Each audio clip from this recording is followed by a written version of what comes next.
Hi guys, today we're reading Make Way for Ducklings by Robert McCloskey.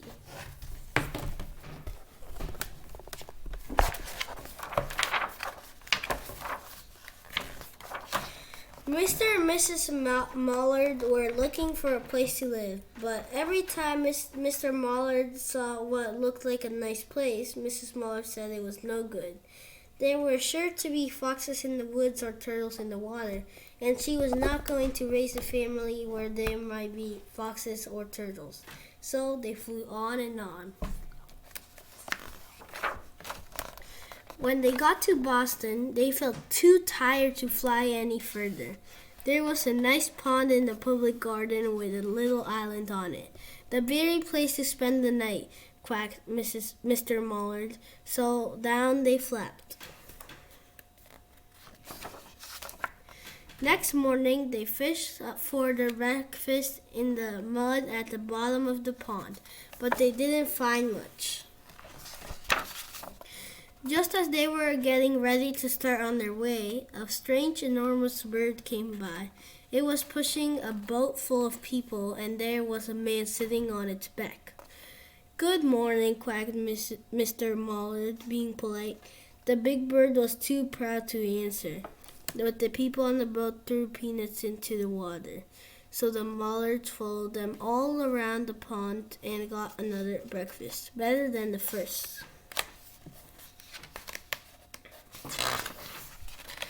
"I like this place," said Mrs. Mallard as they climbed out on the bank and waddled along. "Why don't we build a nest and raise our ducklings right here, right in this pond? There are no foxes and no turtles, and the people feed us peanuts. What could be better?" "Good," said Mr. Mallard, delighted that at last Mrs. Mallard had found a place that suited her. But "Look out!" squawked Mrs. Mallard, all of a ditcher. "You'll get run over." And when she got her breath, she added, "This is no place for babies. With all those horrid things rushing about, we'll have to look somewhere else." So they flew over Beacon Hill and found the State House, but there was no place there. They looked in Louisburg Square, but there was no water to swim in. Then they flew over the Charles River.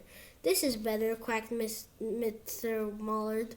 "That island looks like a nice, quiet place, and it's only a little way from the public garden." "Yes," said Mrs. Mallard, remembering the peanuts. "That looks like just the right place to hatch ducklings." So they chose a cozy spot among the bushes near the water and settled down to build their nest. And only just in time, for now they were beginning to molt. All their old wings feathers started to drop out, and they would not be able to fly again until the new ones grew in. But of course they could swim, and one day they swam over to the park on the riverbank, and there they met a policeman called Michael. Michael fed them peanuts, and after that the Mallards called on Michael every day. After Mrs. Mallard had laid 8 eggs in the nest, she couldn't go to visit Michael anymore because she had to sit on the eggs to keep them warm. She moved off the nest only to get a drink of water, or to have her lunch, or to count the eggs and make sure they were all there. One day, the ducklings hatched out. First came Jack, then Cack, and then Lack, and then Mack, and Knack, and Quack, and Pack, and Quack. Mr. and Mrs. Mallard were bursting with pride. It was a great responsibility taking care of so many ducklings, and they kept them very busy. One day, Mr. Mallard decided he'd like to take a trip to see what the rest of the river was like further on. So off he set. "I'll meet you in a week in the public garden," he quacked over his shoulder. "Take good care of the ducklings." "Don't you worry," said Mrs. Mallard. "I know all about bringing up children," and she did. She taught them how to swim and dive. She taught them to walk in a line, to come when they were called, and to keep a safe distance from bikes and scooters and other things with wheels. When at last she felt perfectly satisfied with them, she said one morning, "Come along, children, follow me." Before you could wink an eyelash, Jack, Cack, Lack, Mack, Knack, Whack, Pack, and Quack fell into line, just as they had been taught. Mrs. Mollard led the way into the water, and they swam behind her to the opposite bank. There they waded ashore and waddled along till they came to the highway. Mrs. Mollard stepped out to cross the road. Honk, honk, went the horns on the speeding cars. Quack, quacked Mrs. Mollard as she tumbled back again.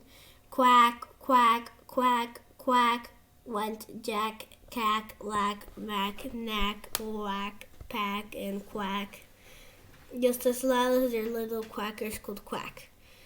The cars kept speeding up by and honking, and Mrs. Mollard and the ducklings kept right on quacking. They made such a noise that Michael came running, waving his arms and blowing his whistle. He planted himself in the center of the road, raised one hand to stop the traffic, and then beckoned with the other, the way policemen do, for Mrs. Mollard to cross over. As soon as Mrs. Mollard and the ducklings were safe on the other side and on their way down Mount Vernon Street, Michael rushed back to his police booth.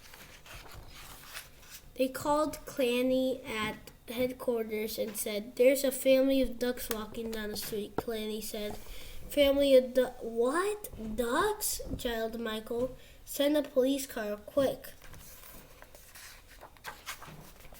Meanwhile, Mrs. Mollard had reached over the corner book shop and turned into Charles Street, with Jack, Cack, Lack, Mack, Knack, Whack, Pack, and Quack all marching in line behind him.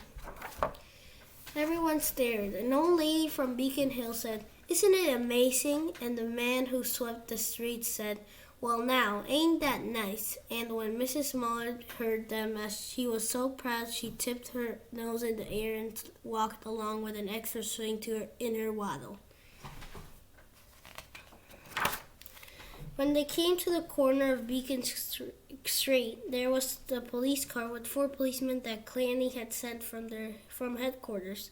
The policemen held back the traffic so Mrs. Mollard and the ducklings could march across the street.